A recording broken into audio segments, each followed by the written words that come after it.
Halo, apa kabar teman-teman marketer dan entrepreneur dimanapun Anda berada? Ketemu lagi dengan saya Rio di sini, dan dalam video kali ini kita mau membahas tentang gimana caranya kita bisa naikin profit dari penjualan online tanpa perlu banyak testing ini itu, optimasi ini itu di awal yang itu bisa ngabisin budget.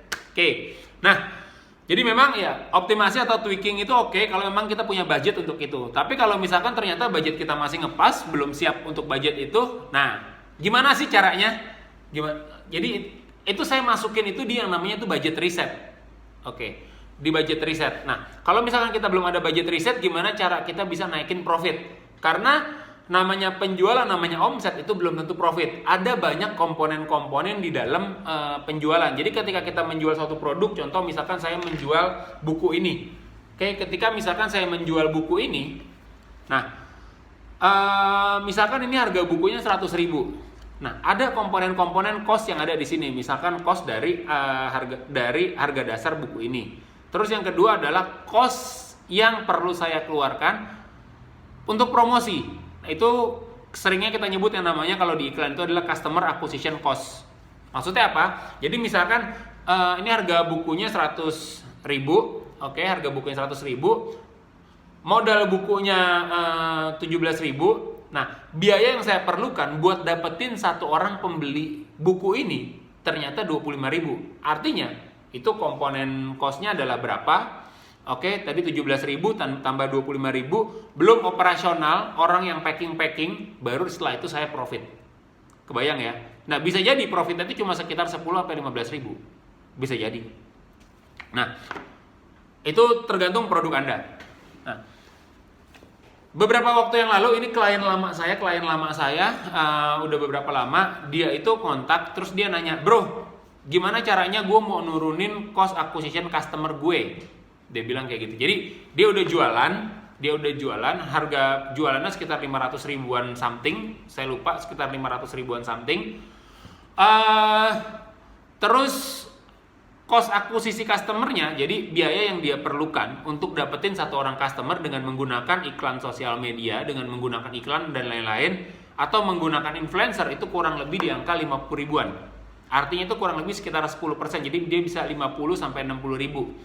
Sekitar 10 sampai sekian persen lah ya, saya nggak hafal angkanya itu berapa.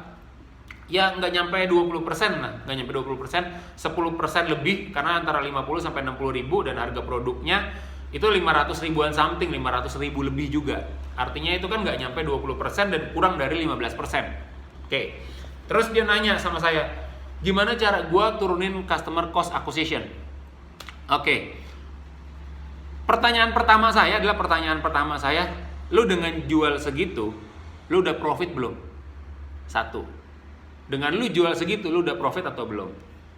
Jawaban dia adalah, udah. Dengan dia customer cost acquisition segitu tadi 50 ribuan, dia udah profit. Oke, satu.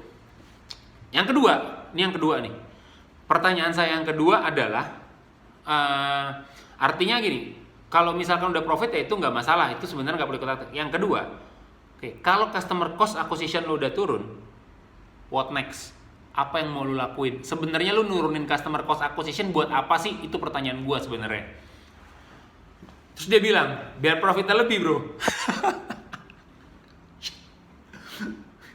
Gitu. Ternyata buat profitnya lebih. Dan akhirnya saya share sama dia, nurunin customer cost acquisition itu bukan satu-satunya cara buat buat dapetin profit lebih. Itu yang saya bilang ke dia. Ya, karena gambarannya begini, akhirnya saya ngobrol banyak sama dia. Itu bukan satu cara buat nurunin lebih. Gambarannya gini, kita menggunakan iklan di platform yang nggak bisa kita kontrol. Anggap aja kita udah optimasi banyak ini itu, kita udah optimasi iklan ini itu, oke? Kita udah optimasi iklan ini itu dengan jumlah order yang sama, oke? Customer cost acquisition-nya turun. Pertanyaan saya adalah budget iklannya itu bisa turun nggak, atau biaya iklan yang kita keluarin bisa turun nggak? Nah, jangan-jangan dengan budget iklan yang dengan jumlah order, dengan jumlah link klik yang masuk sama ke halaman ordernya, oke, dengan jumlah link klik atau jumlah visitor yang sama ke halaman ordernya, ini kita optimasi ini itu ternyata bisa turun nih, bisa turun sampai 20.000, bisa turun sampai anggap aja bisa turun sampai 30.000. Artinya itu ada keuntungan lebih 20.000. Nah, cuma ternyata biaya yang kita keluarkan atau biaya yang kita perlukan buat dapetin visitor ke sini emang ternyata biaya iklan yang makin mahal. Artinya mau kita optimasi atau kutak-atik ini juga di sini, ya kita di sini akan balapan sama yang punya platform yang which is itu dia harga mereka nggak bisa kita kontrol. Ya suka-suka dia dong, dia mau ngasih berapa ke kita itu something yang nggak bisa kita kontrol. Ya meskipun kita bisa mengusahakan di situ. Ya karena memang lumayan. Kalau customer cost acquisition-nya turun 20.000, artinya untuk 10 penjualan dia dapat tambahan profit 200.000. Itu oke. Kalau misalkan 100 penjualan dia bisa dapat 2 juta. Tapi pertanyaannya apakah penjualan sebanyak itu, dan semakin banyak penjualannya kan urusan operasionalnya itu juga berubah tuh. Lotnya juga semakin tinggi. Tapi yang mau saya concern di sini adalah tadi dengan kita utak-atik dan lain-lain di customer cost acquisition produk yang kita jual. Ini kan biaya iklannya itu kita nggak bisa kontrol. Oke, alternatifnya gimana? Akhirnya yang saya bahas sama dia, coba lu mainkan yang namanya bump order. Oke, yang lu mainkan yang namanya bump order karena dia pakai platform yang sama dengan saya ketika kita melakukan penjualan online. Kita pakai platform yang sama, kita pakai order online. Jadi buat teman-teman yang belum tahu apa itu order online, teman-teman bisa lihat di link deskripsi di bawah. Oke, ada fitur yang namanya bump order. Nah, di fitur bump order itu gambarannya kurang lebih kayak gini. Jadi setiap dia melakukan penjualan buku ini, setiap kita melakukan penjualan buku ini, setiap kita melakukan penjualan buku ini, kita bisa tawarin sama dia di bump order ini. Oke, contoh misalkan kita bisa tawarin ini. Oke, halo guys. Jadi pas dia order buku ini kita bisa bilang, oke, kamu mau tambah nggak 1 bolpen ini? Ini bolpen eksklusif. Ya kita bisa cerita di bawahnya itu. Ini bolpen eksklusif yang harganya adalah 25.000. Yang harganya adalah 25.000. Oke. Nah, kalau kamu karena kamu udah melakukan pembelian buku ini, kamu boleh tebus atau boleh ambil bolpen ini, dengan harga 18.000 yang artinya kamu hemat 7.000. Mau ambil sekarang mau ambil sekalian apa enggak? Karena ongkirnya bisa sekalian, artinya hemat di ongkir. Kita bisa melakukan yang namanya bump order tersebut. Yang artinya, di sini, kita bisa dapat profit lebih dari penjualan pulpen ini sekalian.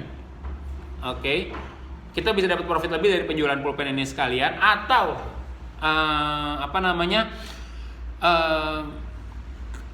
bahasanya ya pas kita motongnya ya udah customer cost kita bisa bikin di halaman penjualan kita. Memang ternyata si bolpen ini kalau kamu beli di normal tanpa beli buku ini, tanpa kamu ngambil buku ini, ya kamu mesti bayar tetap 25.000. Atau kalaupun kamu dapet potongan, ya potongannya maksimum cuma 22.500. Nah, kalau sekarang kamu dapat 17.000. Nah, pengalaman saya ketika saya melakukan penjualan dari salah satu produk saya yang lain, nah 9 dari 10 orang yang ngambil produk A ini, anggap aja produknya buku, dia ngambil penawaran si bump order ini. Kebayang ya, dia ngambil penawaran bump order ini. Dan itu kan cukup lumayan buat ningkatin profit. Kebayang ya? Itu salah satu yang bisa kita lakukan buat ningkatin profit. Nah, yang kedua, ini setelah beres transaksi, itu di salah satu fitur yang kita pakai di order online itu ada yang namanya one click upsell. Jadi setelah beres transaksi, konfirmasi barang dikirim, kita bisa, itu kan kita udah punya kontaknya dia. Artinya untuk menjual produk yang lain, produk selanjutnya kita nggak butuh yang namanya customer cost acquisition lagi. Kita tinggal bilang sama dia, makasih udah melakukan produk kamu udah kita kirim ya. Nah, kita juga punya produk yang lain, anggap aja kayak kotak pensil. Nah, kita juga punya produk yang lain, kotak pensil ini buat naruh apa, buat apa kayak begitu. Ini anti air dan lain-lain. Itu ada sales page juga. Nah, kita lagi ada promo loh, promonya senilai segini. Nah, umumnya kalau kita ngiklanin si kotak pensil ini langsung pakai ads, kan ada customer cost acquisition. Ya udah, customer cost acquisition langsung aja kita potong jadiin promo ini. Kebayang ya? Dan kita masih tetap profit. Itu salah satu cara buat yang bisa kita pakai buat ningkatin si profit itu juga. Profit dari penjualan kita. Jadi saya bilang sama dia, lu jangan ngandelin dari penjualan produk yang awal, yang ini. lu cari kira-kira produk yang relevan dengan market lu, dengan target market lu, dengan audiens lu, apa yang lagi yang bisa lu tawarin, terus kemudian next setelah transaksi apa lagi yang bisa lu tawarin ke dia, itu buat ningkatin profit. Jadi produk yang awal yang di pertama lu udah custom yang jadi bumper, ya bukan bumper, yang jadi bumper buat biaya customer cost acquisition buat produk-produk yang lain, yang dua ini adalah produk ini. Kebayang ya? Artinya di situ profit kita lebih, kita bisa jual 3 produk, customer acquisition cost-nya 1 ditanggung oleh produk yang pertama. Sampai sini kebayang? Itu salah satu yang bisa kita lakukan. Dan hal ini juga berlaku buat waktu itu ada salah satu yang nanya tentang, Mas gimana caranya turunin cost ATC. Cost ATC itu cost add to cart. Nah, biaya yang dia keluarkan buat dapetin satu orang masukin keranjang order itu sekian.